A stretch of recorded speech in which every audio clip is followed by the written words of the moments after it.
What if the greatest quarterback of his generation only got one real shot? 4 MVPs, 1 Super Bowl, 10 playoff losses, 4 of them to the same team, 5 NFC Championship appearances, 4 times he walked away 1 win short of the game that actually mattered. Some of those nights, he just didn't have it. Even the greatest have games they would like to forget. But more often than not, it wasn't him. It was everything happening around him. The drops, the missed calls, the coaching staff, the defense that couldn't get him one more stop, the front office that kept asking him to do more with less. Aaron Rodgers should have more rings. By the end of this video, I think you'll agree with me. This story is about every chance he had and everyone, including himself, who let it slip away.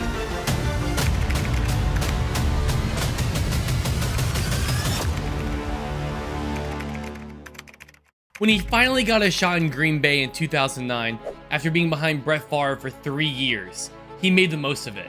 In his first full season as a starter, he threw for over 4,000 yards and 30 touchdowns, posted a passer rating of 93, and showed the league that the Packers might have just found another elite quarterback. The Packers went 11-5 that year and made the playoffs. And in his very first postseason game, Aaron Rodgers went to Arizona and put on one of the greatest playoff debuts any quarterback has ever had. Very good at doing that. Throws it across the field. It's tipped and intercepted. Despite that, he was able to settle down and put together one of the most absurd statistical performances you'll ever see from a quarterback losing a game. Over 420 yards, 4 touchdowns, a rushing score. By almost any measure, he was brilliant. But the Packers defense decided it was going to give up 45 points to Kurt Warner. And it wasn't just through the air. The Cardinals ran for 153 yards and a touchdown on just 23 carries. Get used to that sentence. The Packers love giving up huge rushing yards in the postseason. And it's going to be a running theme throughout this video. Arizona scored on 7 of their 10 possessions. 7 out of 10. That's not a defensive having a bad quarter. That's the defense not even showing up. Just wanted to throw this out there. Kurt Warner threw more touchdowns than incompletions that day. The Packers defense, which had been second in yards allowed per drive all regular season long, and had the defensive player of the year, Charles Woodson, completely fall apart when it mattered most. And then, in overtime, on the game's final play, Rodgers got strip sacked. The game's over. But let's watch that replay. You'll see a pretty clear face mask on that play that went completely uncalled. The fumble was returned by Carlos Dansby for the winning score, 51-45, the highest scoring playoff game in NFL history. Now, in all fairness, Rodgers did overthrow a wide open Greg Jennings on the play right before the strip sack, a completion that would likely have ended the game right there. That's on him, and it's worth saying. But to blame Aaron Rodgers for a loss where he scored 5 touchdowns and his defense to give up 45 points and let a team convert 7 out of their last 10 drives into points is honestly ridiculous. The pattern that would define his career started here, in his very first postseason game. He showed up, the team around him didn't. If you already didn't know this, the Packers won the Super Bowl in 2010, hinting at a dynasty. But what actually came next, nobody was expecting. If there is one season in Aaron Rodgers' career that best summarizes the tragedy of what could have been, it's 2011. Rodgers didn't just have a great season that year. He had arguably one of the greatest seasons of any quarterback ever. It 4,600 yards, 45 touchdowns to 6 interceptions, and the passer rating of 122.5. That still stands as the highest single season mark in NFL history. After a season like that, Rodgers won MVP. The 2011 Packers, by the numbers, were the best team in the entire NFL. They were 13-0, looking at a real shot at the first perfect season since 2007 with the Patriots. And then, in Week 15, banged up and missing their top wide receiver and top running back to injury, they lost to Kyle Orton-led Kansas City Chiefs team that just fired their head coach 3 games earlier. Green Bay finished that game with 6 dropped passes and looked completely lost. But they were able to finish 15-1, still the best record in football, and looked primed for a great playoff performance. And then, the most talented team in the NFL lost their very first playoff game, at home, as the 1 seed, with a bye. The New York Giants came to Lambeau Field and did something no one had done all season. They made the Packers look ordinary. And the reason wasn't Aaron Rodgers. The receiving corps dropped the season high 9 passes, the most by any team, any game all year long. The team committed 4 turnovers, stunning for a team that had only averaged less than 1 turnover per game all season. Rodgers, Ryan Grant, and John Kuhn had combined for just 1 fumble the entire regular season. All 3 of them lost the ball in this one single playoff game. And then there was the defense. The same defense that finished 31st in allowed yards per drive during the regular season. The same defense that the explosive offense had been covering for all year long.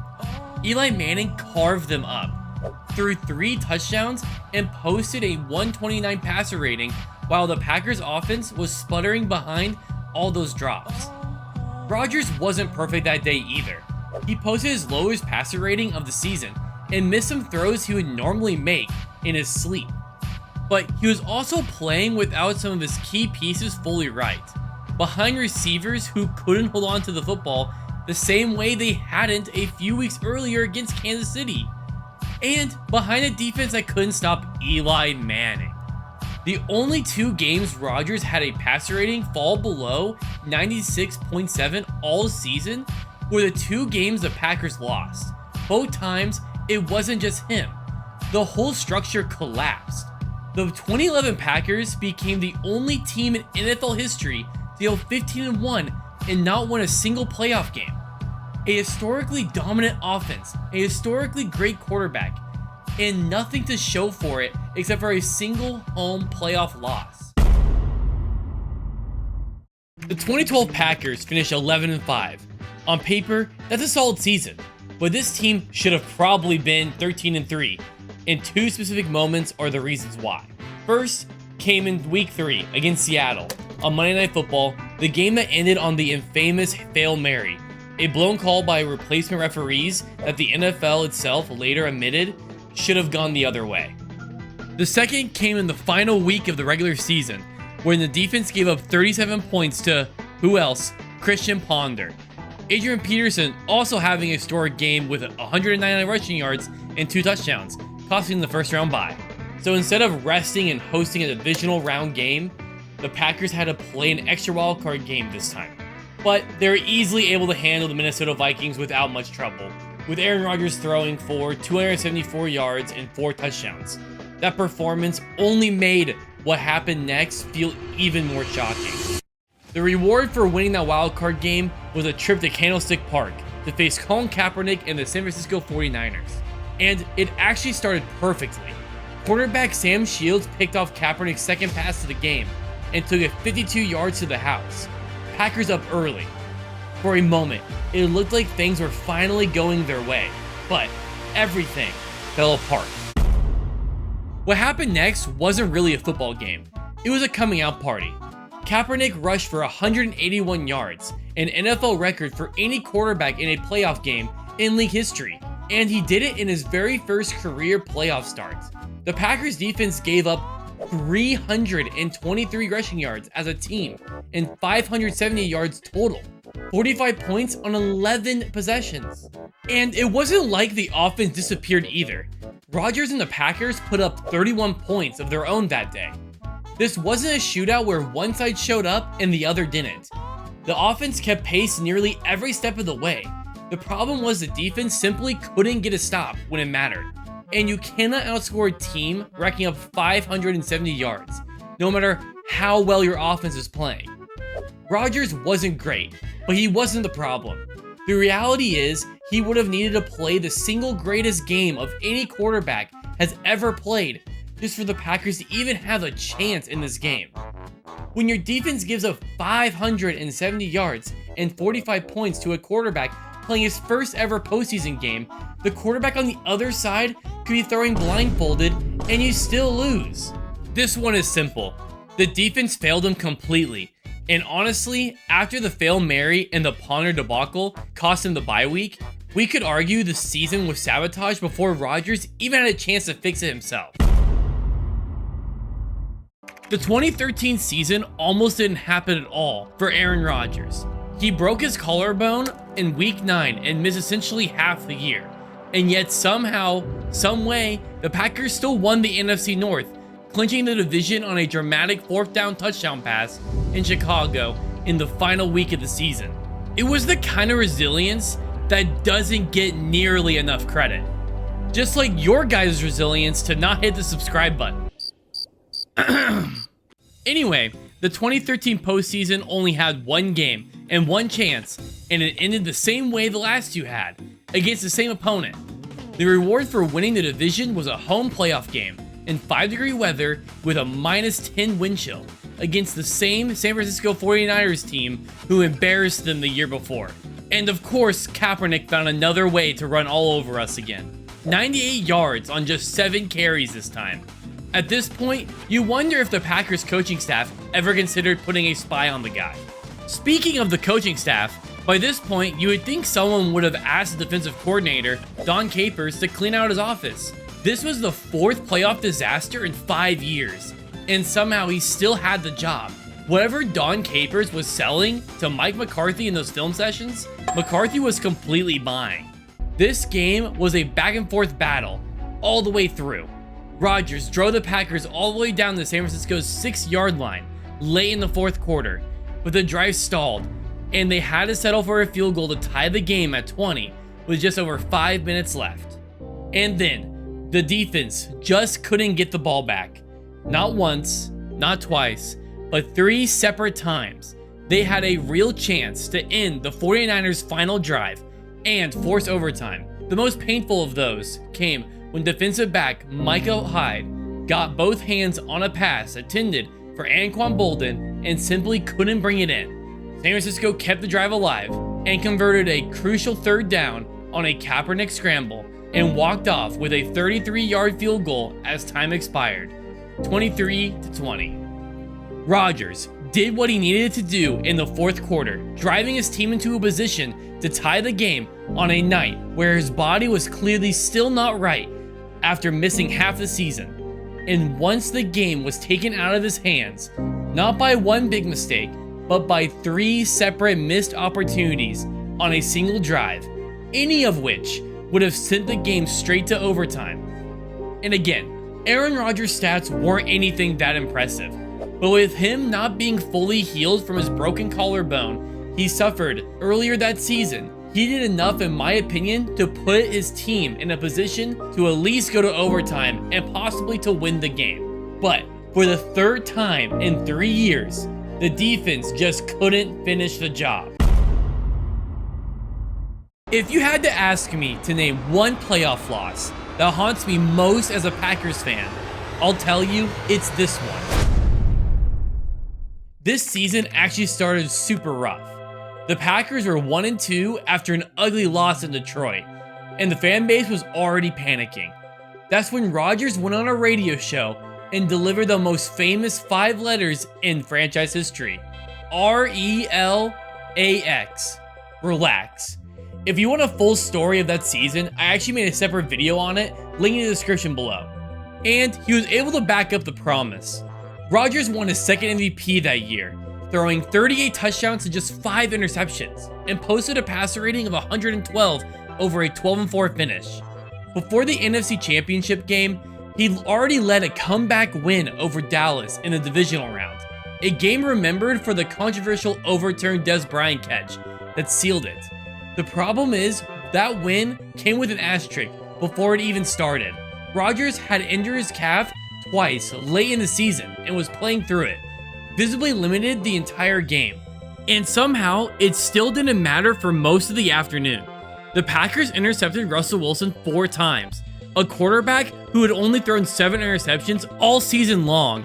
Green Bay led 16-0 at halftime and 19-7 with under 5 minutes remaining. First, let's talk about coaching, because it needs to be said loudly. Twice in the 1st quarter, Green Bay had the ball on the Seattle 1-yard line on 4th down. Twice, Mike McCarthy chose to kick a field goal instead of going for the touchdown, with the league MVP on the field. That's 8 points left on the board in the first 15 minutes alone. Then, in the third quarter, Seattle's punter threw a touchdown pass on a fake field goal. A punter. Honestly, a classic Packers special team move, but at least that will be the biggest mistake they'll make all game, right? Still, up 19-7 with under 5 minutes left, the Packers had this game in hand by every reasonable measure. And then Mike McCarthy decided to run the ball 5 of his 6 offensive plays across 2 separate series. Then, Russell Wilson finally woke up in the 4th quarter. Russell Wilson runs it in for a touchdown, and then came the infamous onside kick. Brandon Bostic, a backup tight end, whose only job on that play was to block, so Jordy Nelson could field the ball. Instead, he played hero ball and jumped forward himself. It bounced off his hands and his helmet, and Seattle was able to recover. 3 plays later, Marshawn Lynch scored again. And then the Seattle Seahawks converted the craziest 2-point conversion I think I've ever seen with my own eyes. And then after all of that, Rodgers, playing on the bad leg the entire game, still led a field goal drive to tie the game with under a minute left. He did his job. And then in overtime, on Seattle's very first possession, the defense gave up a touchdown and it was over. Final score 28-22. Now, I'll be the first to admit it that Rodgers wasn't perfect on that day. He threw 2 interceptions and the offense struggled in the red zone for much of the first half. But he also led a very clutch drive at the end of the game when his team needed it most. At one point in the 4th quarter, some analytic models had the Packers win probability at 99.9%. 99%. And they still found a way to lose. Classic Packers move. This game wasn't taken from Rodgers by a better team. It was taken by a head coach who played for field goals instead of touchdowns when he had the league MVP standing 1 yard away. By a backup tight end who abandoned his blocking assignment to chase a highlight. By a defense that allowed a punter to throw a touchdown pass and then completely disappear in the final 5 minutes of the game. This is what Rodgers said after the game. "We can't blame anyone else but ourselves."